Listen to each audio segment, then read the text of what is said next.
Good morning, friends. Let's proceed with writing some code for chapter 16, that is inheritance with Java serialization.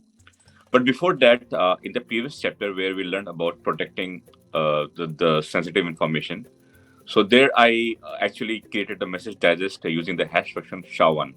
But SHA1 is like quite it's not insecure and error prone, and it's not being used now.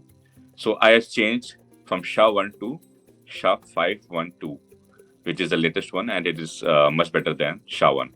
So this is the only change that has been done, and I have done the test cases. It all works fine.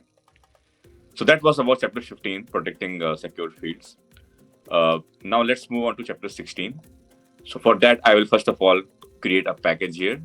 So I go to then Alt Insert Package, and chapter 16.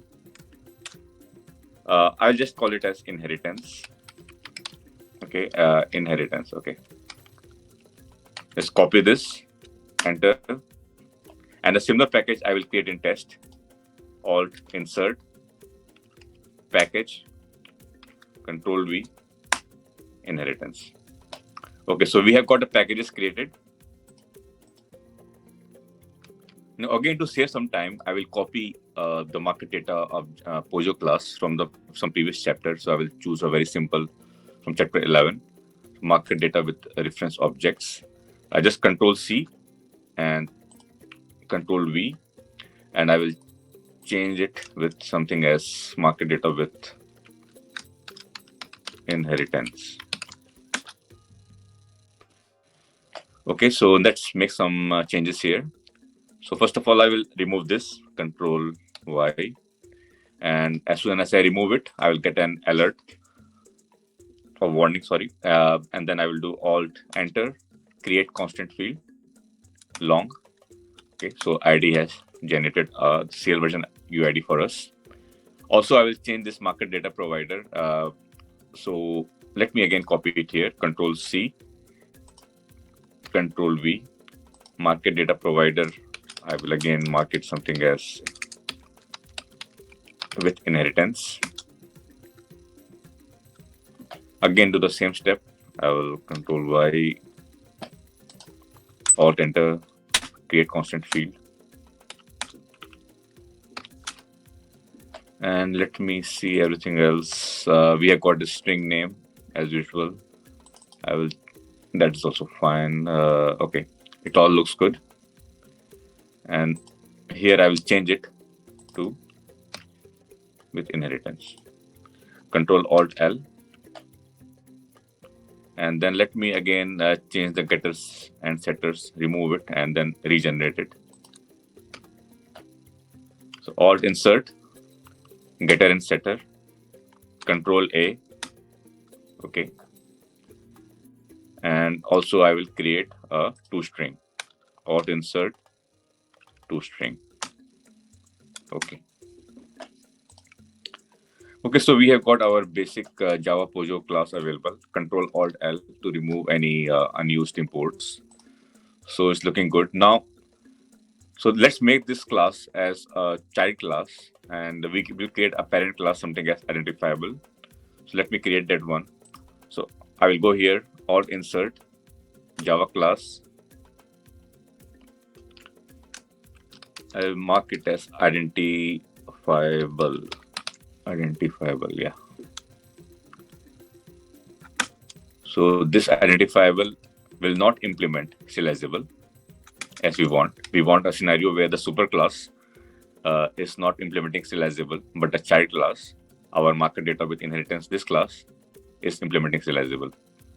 So let me first of all create a private string ID.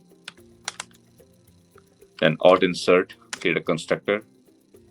Okay, maybe I'll not create any constructors. I'll just Alt Insert, getter and setter. We only have got one field, and just a toString method. Alt Insert toString. Okay. Because we are not providing any constructor here, it means that a default constructor would be added here by the JVM.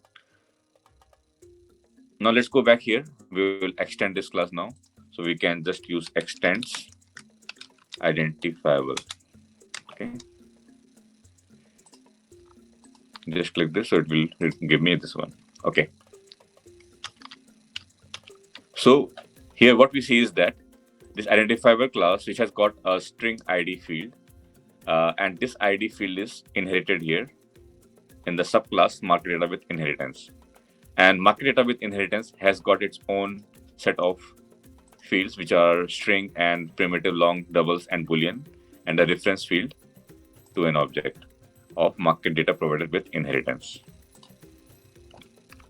One thing I will add here is to also print the ID field, which is inherited from the parent class.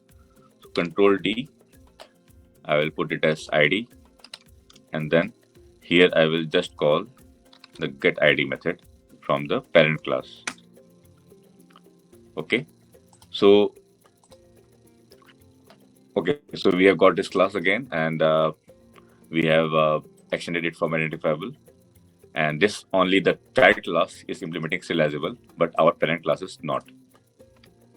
So as we have learned in our previous video that if the superclass is not serializable, the instant variables in the subclass which implements serializable will be serialized and deserialized correctly.